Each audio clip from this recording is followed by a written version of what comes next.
ओम श्री परमात्मा नमः। मैं प्रोफेसर हृदय अवस्थी अपने परम पूज्य गुरु जी वेदमूर्ति तपोनिष्ठ गीता उपनिषद पुराण और धर्मशास्त्र के विशेषज्ञ प्रोफेसर पंडित भगवत शरण शुक्ल जी के साथ में आप सभी का Awasthi Ayurveda anatomy yoga and spirituality channel पर हार्दिक स्वागत करता हूँ।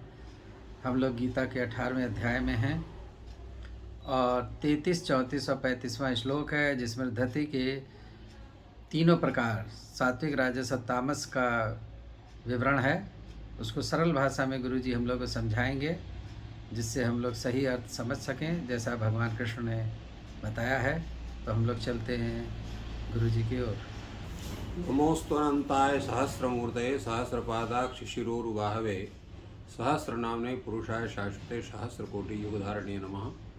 कृष्णाय वासुदेवाय हरे परमात्मने प्रणतक्लेशनाशाय गोविंदाय नमो नमः। इस चैनल से संबद्ध सभी विद्वद्गण, सभी जिज्ञासु छात्रवृंद, सहृदय सज्जनगण एवं इस चैनल के संस्थापक तथा प्रबंधक आचार्य हरिहृदय अवस्थी जी, हम लोग इस गीता ज्ञान यज्ञ के शुभ अवसर पर आप सबका स्वागत करते हैं। आज का जो विचार है वो है धृति के तीनों स्वरूपों का, कि सात्विक धृति कैसे होती है, राजसी धृति कैसे होती है और तामसी धृति कैसे होती है। इस पर हम लोग विचार करेंगे। भगवान कहते हैं, धृत्या यया धारयते मनः प्राणेन्द्रिय क्रिया योगे नाभ्यभिचारिण्या धृति सा पार्थ सात्विकी।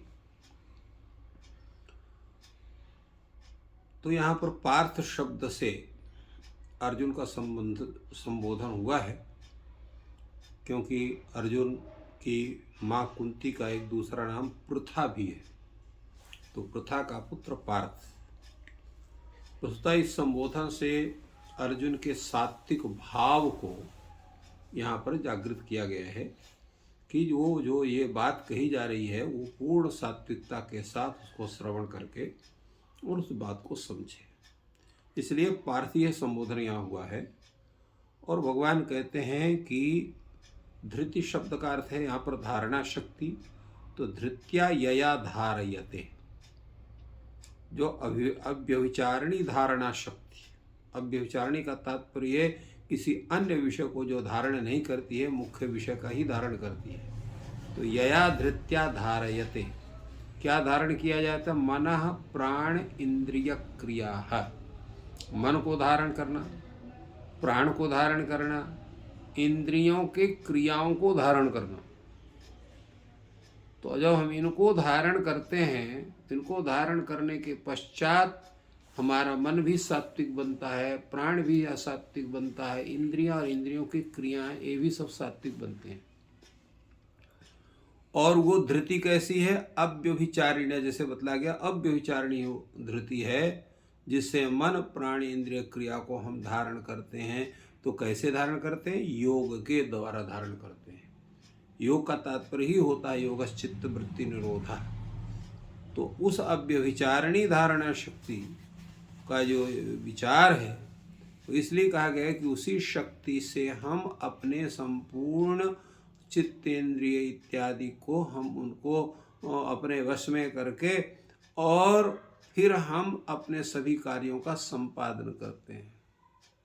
तो इसलिए भगवान ने यहाँ पर कहा कि हम जो है वो मन प्राण इंद्रिय और इंद्रियों की क्रियाएं, क्योंकि इंद्रियों की क्रियाएं, इंद्रियों का व्यापार जो होता है, मन का जो दिखे, हमारे जो स्वरूप है हमारे, क्या है उसको?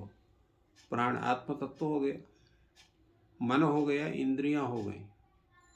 तो मन को जब हम कंट्रोल करते हैं तो इंद्रियों की क्रियाएं और इंद्रियां सभी कंट्रोल में हो जाती हैं। इसलिए उसको जो है इंद्रियेश भी मन को कहा जाता है, क्योंकि वही सबको कंट्रोल करता है। इसलिए भगवान ने धारण करने के पहले नियंत्रित करने के लिए मन को सर्वत्र कहा। मन अगर नियंत्रित है तो संपूर्ण नियंत्रित होगा। तो मन है, प्राण है, इंद्रिय है, क्रिया है, इनको योग के द्वारा और उस अव्यभिचारिणी धृति के द्वारा इनको जब हम धारण करते हैं, तो वो धारण रूप जो धारण शक्ति धृति है, वो जो है वो सात्विकी कही जाती है। तो सात्विकी प्रवृत्ति से हम परमात्मा के तरफ पूर्ण उन्मुख होते हैं, कहीं भी फिर हमारा भटकाव नहीं होता है। इसी तरह से भगवान कहते हैं ऐसे राजसी भक्ति भी है। यया तु धर्म कर्म कामार्थान धृत्या धारयते अर्जुनो प्रसंगेन फलाकांक्षी धृति सा पार्थ राजसी। भगवान कहते हैं कि जो है धर्मार्थ कामान, यया धर्म अर्थ कामान धारयते, तो जिस धृति से धर्म अर्थ और काम इनको धारण किया जाता है, अर्थात फल की इच्छा से हम धर्म करते हैं, फल की इच्छा से हम काम करते हैं, फल की इच्छा से हम अर्थ को करते हैं, धारण करते हैं। तो फल इच्छा से फलाकांक्षी लिखा, फलाकांक्षी, फल की आकांक्षा होना चाहिए पहले तो, और फल का आकांक्षी होना चाहिए, और साथ साथ प्रसंगतः फलेन आकांक्षी, फलाकांक्षी, प्रसंग से प्रसंगतः फल का आकांक्षी हो, अर्थात जहाँ पर भी प्रसंग हो तो वहाँ पर फल की उसको स्थिति बने, फल की आकांक्षा बने। तो ऐसे फल की आकांक्षा से युक्त होकर के वो धर्म को धारण करता है, काम को धारण करता है, अर्थ को धारण करता है। तो ऐसी जो धृति है, धारणा शक्ति है, उसको राजसी कहा जाता है। देखिए दोनों में, सात्विकी में और राजसी में अंतर मुख्य क्या है? मुख्य यह है कि फल से निरपेक्ष होकर के सभी इंद्रियों को नियमित करके और अव्यभिचारिणी धृति से जो हम मन प्राणी इंद्रिय को धारण करते हैं, उसको अपने अनुकूल बना के रखते हैं, तो वो सात्विकी धृति हुई। और वहीं पर फल की आकांक्षा से युक्त होकर के अगर धर्म अर्थ काम का हम सेवन करते हैं तो, और उसको धारण करते हैं सेवन करने के लिए, तो हमारी जो धृति है वो राजसी हो जाती है। और तामसी क्या है? तामसी के बड़ा सुंदर विवेचन भगवान ने किया है। वो कहते हैं यया स्वप्नम भयम शोकम विषादम मदमेव च न विमुंचति दुर्मेधा धृति सा पार्थस्तामसी। ये ऐसी धृति है कि जिसके द्वारा हम स्वप्न को, भय को, शोक को, विषाद को और अभिमान को हम नहीं छोड़ पाते, उनको हमेशा धारण किए रहते हैं। तो ऐसी जो धृति है, वो धृति जो है वो तामसी धृति है। इसलिए भगवान ने इसको कहा दुर्मेधा शब्द से कहा, दुर्मेधा धृति। दुर्मेधा धृति का तात्पर्य क्या है? कि जिसकी बुद्धि अत्यंत मंद हो, मलिन हो, अंतःकरण में दूसरे के अनिष्ट के भारे भाव रहते हुए हैं, ऐसे दुष्ट विद्धि की जो मनुष्य का वाचक ये दुर्मेध शब्द है, माने हमेशा जो है वो अन्य के अकल्याण के विषय में ही सोचता है। इस कारण से उसको दुर्मेध कहा गया। और उसके साथ साथ जो है स्वप्न, भय, शोक और विषाद, मद के विषय में जो अलग अलग शब्दों को कहा गया, उसका मुख्य कारण क्या है? तो उसको बताते हैं कि निद्रा है, तंद्रा है, जो मन और इंद्रियों को ये तमोगुण से हमेशा ढके रहते हैं, बाह्य क्रिया से रहित होते हैं, मूढ़ बनाने वाले भाव उसमें रहते हैं, उसको हमें, उसी का यहाँ नाम स्वप्न है। धन आदि पदार्थों में नाश की प्रवृत्ति जो है, मृत्यु की प्रवृत्ति है, दुख प्राप्ति की है, सुख से नाश, जो सुख का नाश करती। इसी प्रकार जो अन्य प्रकार के इष्ट के नाश करने वाले, अनिष्ट की प्राप्ति कराने वाले, आशंका से अंतःकरण में जो आकुलता और घबराहट पैदा करने वाले हैं, उस वृत्ति का नाम भय है। तो ये मन में होने वाली नाना प्रकार की दुश्चिंताओं का नाम शोक है। तो इस तरह से भय, स्वप्न, शोक, विषाद और मद का तात्पर्य क्या होता है? अभिमान। तो अभिमान से भी युक्त होते हैं। और ये जो हमारी दुर्बुद्धि है, ये इनको छोड़ नहीं पाती, चाहे कोई कितना समझावे, चाहे कोई कितना व्याख्यान दे, चाहे कुछ भी करे, ये साथ ये दुर्मेधा नहीं छोड़ती है। क्यों नहीं छोड़ती है? क्योंकि हमारी इंद्रियां हमारे बस में नहीं। इसलिए भगवान ने कहा था इस प्रकार की जो धृति है वो तामसी धृति कहलाती है। और तामसी धृति का जो परिणाम है वो संसार चक्र में पुनः पुनः प्रवेश होकर के अनेक कष्टों को प्राप्त करना ही इस प्रकार की धृति का कारण है, जो अधोगति को प्रदान करती है। और जो राजसी धृति है वो हमको मनुष्य लोक में तो स्थापित करती है, किंतु फिर भी जो है उसमें पतन के कारण छिपे रहते हैं। किंतु सात्विकी अगर प्रवृत्ति आपकी, सात्विकी आपकी धृति बनी हुई है तो निश्चित है आपको मोक्ष प्राप्त हो सकता है। इसलिए भगवान ने इनको अलग अलग ढंग से सबको बतलाया कि इनका स्वरूप क्या है, क्या नहीं है और कैसी इसकी स्थिति बनती है। तो इस तरह से भगवान संपूर्ण विश्व के कल्याण के लिए, सबका मार्ग प्रशस्त करने के लिए इन विषयों को सुंदर ढंग से उठा करके और उनका समाधान किया।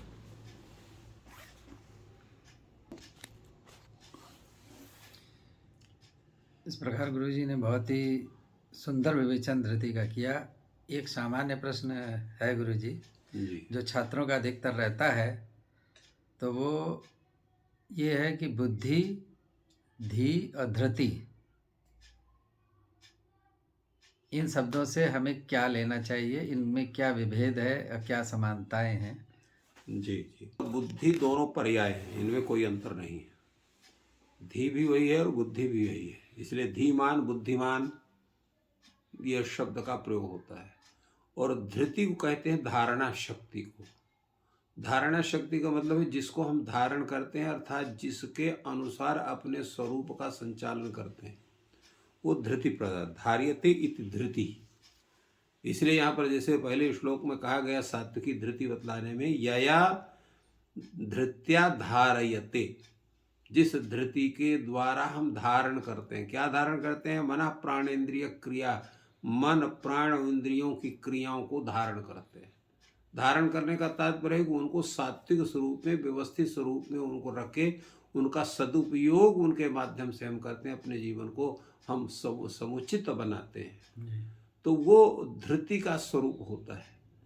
तात्पर्य है कि जिसको हम अपने एक सिद्धांत के रूप में स्वीकार करके उसी के अनुसार हम अपने संपूर्ण व्यवहार को संचालित करते हैं, उसी का नाम धृति है, उन्नियम स्वरूप। और एक शब्द और गुरुजी है स्मृति। स्मृति का स्वरूप भिन्न है। स्मृति को कहते हैं जिन चीज़ों का हम व्यवहार में लाते हैं, प्रथम व्यवहार में लाते हैं, तो उसकी एक उसका स्वरूप, उस कार्य विशेष का या व्यवहार विशेष का, वो हमारे मस्तिष्क में उपस्थित होता है, जिसको हम कहते हैं अनुभव, माने उसका ज्ञान हमको होता है।